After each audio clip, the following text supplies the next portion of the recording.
Kecelakaan, apapun bentuknya, merupakan sebuah peristiwa yang memilukan. Tak ada yang secara pasti dapat menduga ataupun terlebih dahulu mengetahui bahwa akan terjadi peristiwa tersebut. Kelalaian ataupun kesalahan yang tidak disengaja seringkali menjadi faktor penyebab. Akibatnya, tentu akan memakan korban, baik itu materi maupun yang paling fatal yakni korban jiwa. Namun, bagaimana jika kecelakaan tersebut sudah terlebih dahulu direncanakan dan korbannya adalah orang-orang terdekat? Inilah kisah Mackenzie Sirilla, remaja asal Ohio yang karena peristiwa tersebut dijuluki neraka di atas roda. Pada malam naas itu, sepasang kekasih terlihat menghadiri sebuah pesta anak muda. Mereka adalah Mackenzie Sirilla dan Dominic Russo, kekasihnya. Layaknya pesta kaula muda pada umumnya, acara tersebut berlangsung hingga larut malam. Selesai menikmati pesta dengan berbagai hiruk-pikuknya, pasangan ini pun memutuskan untuk pulang. Di waktu bersamaan, muncul Davion Flanagan, yang merupakan sahabat dari Dominic. Pemuda itu meminta tumpangan pada Mackenzie agar ia diantar ke rumahnya. Kebetulan, arah pulang mereka sama. Mereka bertiga pun naik ke dalam mobil dan segera bergegas pulang. Mackenzie berperan sebagai pengemudi dan kekasihnya Dominic duduk di sebelahnya. Sedangkan Davion menempati kursi baris kedua sebagai penumpang. Awalnya perjalanan terasa normal. Mackenzie terus memacu Toyota Camry miliknya melewati jalanan yang agak sepi. Karena memang perjalanan pulang tersebut terjadi di waktu dini hari. Hingga akhirnya sesuatu yang tidak diinginkan terjadi. Toyota Camry yang dikemudikan Mackenzie tiba-tiba menghantam sebuah tembok bata dengan kecepatan tinggi. Kecelakaan tersebut terjadi pada tanggal 31 Juli tahun 2022 sekitar pukul 5.30 pagi. Mobil tersebut menghantam tembok gedung Pleatco, sebuah bangunan bata besar di persimpangan Jalan Progress dan Alameda di Strongville, Ohio, sekitar 20 mil sebelah tenggara Cleveland, Amerika Serikat. 45 menit kemudian, sekitar pukul 6:15 pagi, seorang pejalan kaki yang kebetulan melintas dan melihat kejadian langsung menelpon pihak berwenang untuk melaporkan kecelakaan tersebut. Beberapa saat kemudian, polisi, ambulans, dan pemadam kebakaran tiba di lokasi kecelakaan naas tersebut. Polisi mendapati mobil Toyota Camry-nya Mackenzie dalam keadaan rusak berat. Mereka bertiga ditemukan dalam keadaan tidak sadarkan diri. Sayangnya, setelah diperiksa lebih detail, Dominic dan Davion dinyatakan meninggal di tempat. Sedangkan Mackenzie ditemukan dalam keadaan terluka dan terperangkap dalam puing-puing kendaraannya. Ia kemudian berhasil diselamatkan oleh petugas pemadam kebakaran. Karena masih menunjukkan tanda-tanda kehidupan, Mackenzie kemudian mendapat perawatan lanjutan dan kemudian dilarikan ke rumah sakit. Segera setelah itu, polisi kemudian memberitahu keluarga ketiga korban. Mendengar kabar yang tak terduga ini, pihak keluarga merasa syok dan terpukul. Keluarga bingung dan bertanya-tanya, bagaimana kecelakaan itu terjadi dan apa yang menyebabkannya. Terlebih lagi, lokasi kejadian bukanlah arah dari rumah ketiga korban. Dominic dan Davion pun akhirnya dimakamkan dengan diiringi kesedihan mendalam dari keluarga, sahabat, bahkan warga kota setempat. Apalagi usia keduanya masih sangat muda. Dominic Russo diketahui berusia 20 tahun dan Davion Flanagan berusia 19 tahun. Sedangkan Mackenzie yang ketika terjadi kecelakaan baru berusia 17 tahun ternyata tidak mengalami luka yang cukup serius. Beberapa minggu menjalani perawatan, Mackenzie kemudian dinyatakan benar-benar pulih.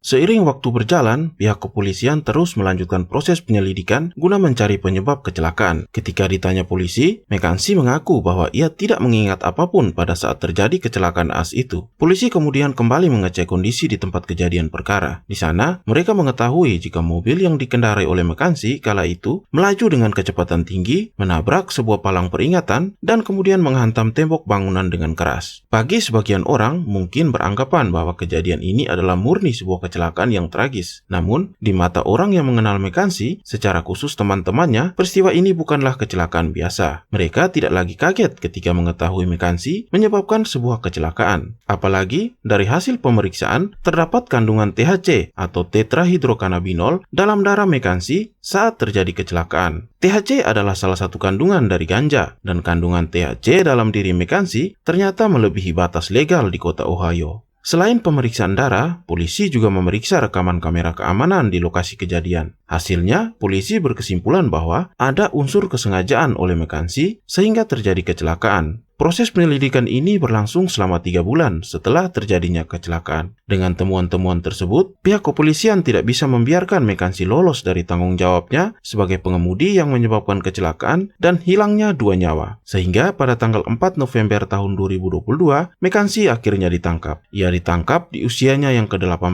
tahun sebab kecelakaan terjadi 2 hari sebelum ulang tahunnya. Polisi mendakwa Mackenzie dengan 12 dakwaan, mulai dari pembunuhan, penyebab kecelakaan karena cara berkendara, hingga pemakaian obat terlarang.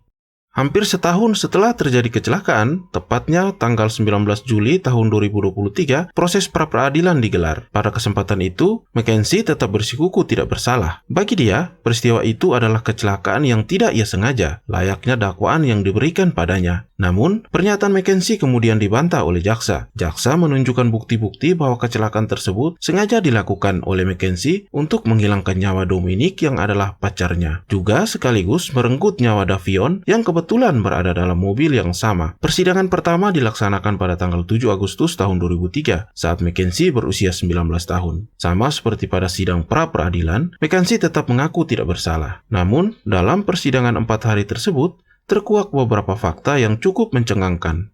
Di persidangan, jaksa menampilkan rekaman kamera keamanan di lokasi terjadinya kecelakaan. Pada rekaman, terlihat sekitar pukul 5.30 pagi, Mackenzie sedang berkendara melalui Progress Drive Business Park di Strongville. Menurut jaksa, kamera pengintai menunjukkan bahwa dia awalnya mengemudi dengan normal. Namun, saat dia berbelok ke arah Alameda Drive, dia tiba-tiba berakselerasi hingga kecepatan 100 mil per jam. Dia kemudian tanpa henti mengemudikan mobilnya langsung ke arah gedung dan menghantam dinding bata. Setelahnya, terdengar suara tabrakan yang sangat keras dan menyayat hati. Seorang ahli mekanik forensik, Mark Sargent, dalam kesaksiannya mengatakan bahwa berdasarkan data yang tersimpan di kotak hitam mobil, Mackenzie menginjak pedal gas 100% saat terjadinya kecelakaan. Selain itu, Mackenzie juga tidak melakukan pengereman. Hal ini terkonfirmasi dengan posisi Mackenzie ketika pertama kali ditemukan pasca kecelakaan. Ketika itu, ia terjebak di kursi pengemudi dengan sepatu Prada berbulu halus menempel di pedal gas. Mackenzie dan Dominic telah berpacaran sekitar 3 atau 4 tahun. Meskipun, menurut anggota keluarga Dominic, bahwa Mackenzie menghabiskan sebagian besar hubungan mereka dengan tinggal bersama di rumah Dominic, namun hubungan mereka tidak sepenuhnya harmonis. Teman-teman yang mengenal Mackenzie menggambarkan remaja itu sebagai sosok yang mementingkan diri sendiri dan suka berbuat ulah. Angelo, saudara laki-laki Dominic, dalam kesaksiannya mengungkapkan bahwa hubungan pasangan ini sering putus nyambung. Angelo juga menambahkan bahwa ia sering menyaksikan banyak perilaku negatif dari Mackenzie terhadap saudara laki-lakinya, dan hal itu seperti menjauhkan diri dari sosok kakak, sebab dia tidak adil terhadap saudara laki-laki saya, kata Angela Russo. Dalam persidangan, jaksa menyoroti insiden penting yang terjadi selama kedekatan mereka. Insiden ini oleh jaksa diklaim menunjukkan perilaku Mackenzie yang mengancam dan melakukan kekerasan. Pada tanggal 17 Juli tahun 2022, hanya 2 minggu sebelum kecelakaan fatal itu terjadi, Mackenzie sedang mengemudi di seputaran Instead 71 dengan Dominic sebagai penumpangnya. Ketika itu, ia tampak kesal atas perselisihan yang mereka alami dan mengancam akan menabrakkan mobilnya. Dominic lalu menelpon ibunya dan meminta dijemput. Pada akhirnya, salah satu temannya yang akan menjemput. Ketika sedang menelpon Dominic, temannya mendengar Mackenzie berkata, "Saya akan menabrakkan mobil ini sekarang." Setelah itu, ketika temannya berhenti untuk menjemput Dominic, dia menemukan mobil Mackenzie menepi di pinggir jalan dengan pintu di sisi penumpang terbuka. Temannya melihat Mackenzie memukul Dominic dengan kedua tangannya. Dominic kemudian keluar dari kendaraan dan pergi. Insiden lain juga terjadi pada bulan yang sama, Juli 2022. Dari video yang ditemukan dalam ponselnya, Dominic terlihat menerima ancaman dari Mackenzie. Mereka berdua terlibat dalam pertengkaran dan Mackenzie terdengar berulang kali merendahkan, mengancam, dan merusak properti Dominic. Ketika itu, Mackenzie berniat masuk ke dalam rumah, namun Dominic terlihat tidak nyaman membiarkannya masuk. Ia kemudian mencoba menenangkan Mackenzie, namun tidak berhasil. Mackenzie nampak semakin emosional dengan menggedor pintu dan menuntut agar ia diizinkan masuk sembari mengeluarkan kata-kata yang tidak pantas. Ia bahkan mengancam sambil menghitung mundur. "Kamu harus membuka pintu ini sekarang juga, atau akan terjadi masalah serius," kata Mackenzie. Di awal, sempat disinggung soal pihak keluarga yang kebingungan ketika memperoleh kabar tentang terjadinya kecelakaan. Keluarga bingung karena lokasi kejadian merupakan tempat yang tidak searah dengan jalan ke rumah mereka bertiga. Ternyata, dalam persidangan terungkap bahwa 3 hari sebelum kecelakaan, Mackenzie sempat mengunjungi lokasi tersebut yang memang tidak sering ia lalui.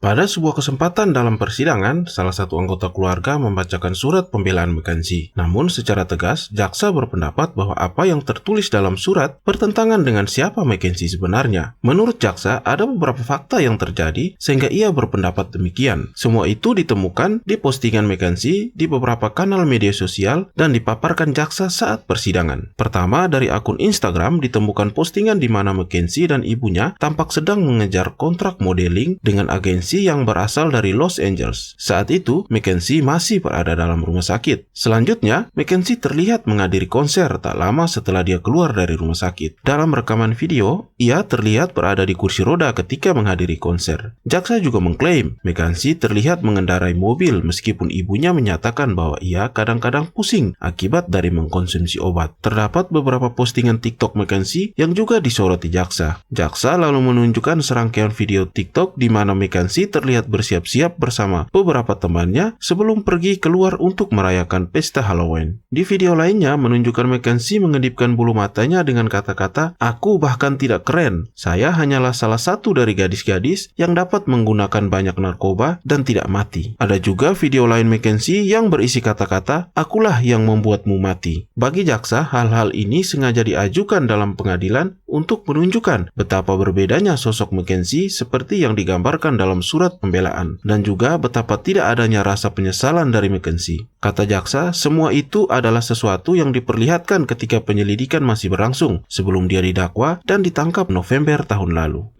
Jaksa berpendapat bahwa Mackenzie menyebabkan kecelakaan tersebut untuk mengakhiri hubungannya yang tidak sehat dengan Dominic. Dengan banyaknya bukti yang telah diajukan ke hakim, jaksa berpendapat bahwa tidak ada keraguan insiden ini terjadi karena hubungan Mackenzie dengan Dominic dan niat terdakwa jelas untuk mengakhiri hubungan tersebut. Niatnya terlihat jelas di video bahwa hanya ada satu tujuan, dan juga data elektronik mobil menunjukkan tidak ada upaya untuk memperlambat apalagi menghentikan laju kendaraan. Pada saat mengumumkan putusan sidang, Hakim Nancy Margaret Russo memberi teguran keras kepada Mackenzie. Sebelum membacakan vonis, Hakim menyatakan bahwa Mackenzie bukan mengemudi secara sembrono. Itu adalah pembunuhan. Bukti video tersebut dengan jelas menunjukkan tujuan dan niat terdakwa. Dia memilih jalan kematian dan kehancuran pada hari itu. Bukti video itu juga menunjukkan bagaimana dia berubah dari pengemudi yang bertanggung jawab menjadi neraka di atas roda. Hakim menggambarkan tindakan itu sebagai tindakan yang terkendali, metodis, disengaja, dan terarah. Lebih lanjut diungkapkan bahwa Mackenzie sengaja mengemudi di sekitar pukul 5.30 pagi, jam ketika tidak banyak saksi yang hadir di sepanjang jalan yang tidak rutin dia gunakan, tetapi telah dia kunjungi beberapa hari sebelumnya. Berdasarkan semua hal di atas, maka Mackenzie Sirila dinyatakan bersalah atas 4 dakwaan, masing-masing pembunuhan dan penyerangan keji, 2 dakwaan pembunuhan kendaraan berat, 1 dakwaan kepemilikan narkoba, dan 1 dakwaan kepemilikan peralatan kriminal. Dan pada Senin tanggal 21 Agustus tahun 2023, Mackenzie Sirila dijatuhi hukuman 15 tahun dan seumur hidup yang dijalani secara bersamaan. Artinya bahwa setelah mendekam dalam penjara Ohio selama 15 tahun, tepat di tahun 2037, Mackenzie dapat mengajukan upaya pembebasan bersyarat. Menanggapi putusan tersebut, pihak keluarga Mackenzie kemudian memutuskan untuk melakukan upaya banding. Sementara itu, terkait dengan putusan ini, tidak seperti anggota keluarga lainnya, tanggapan yang sedikit berbeda diutarakan oleh ayah mendiang Dominic. Beliau tak ingin Mackenzie Sirila menghabiskan hidupnya di penjara, meskipun telah melakukan tindakannya. Ini mengerikan bagi semua orang. Ya, aku kehilangan anakku. Ini lebih sulit bagi keluarga kami, tapi aku tidak ingin sisa hidupnya hancur juga. Itu tidak akan membuat saya merasa lebih baik. Sebuah kebesaran hati yang luar biasa dari sosok seorang Frank Russo, ayah mendiang Dominic Russo. Itulah kisah pembunuhan berkedok kecelakaan oleh Mackenzie Sirila yang dijuluki sebagai neraka di atas roda. Bagaimana tanggapan kalian terhadap kasus ini? Apakah menurut kalian insiden ini merupakan murni sebuah kecelakaan ataukah memang disengaja oleh Mackenzie Sirila? Silakan tulis pendapat kalian di kolom komentar. Dari kisah ini, kita dapat menemukan poin penting tentang bagaimana kebesaran hati ayah mendiang Dominic yang secara ikhlas mampu memberikan maaf bagi pelaku kejahatan. Selain itu, kasus ini juga memberi pelajaran berharga bagi kita dalam hal mengambil keputusan dan bertindak. Kita hendaknya selalu berhati-hati dalam membuat keputusan dan bertindak agar nantinya tidak merugikan pihak lain, terlebih apabila nyawa menjadi taruhannya. Sebab ada sebuah quotes yang berbunyi, jangan mengambil keputusan saat sedang emosi, karena keputusan yang diambil saat emosi itu tidak pernah berakhir dengan baik. Terima kasih sudah menonton video ini hingga selesai. Sampai bertemu lagi di video berikutnya.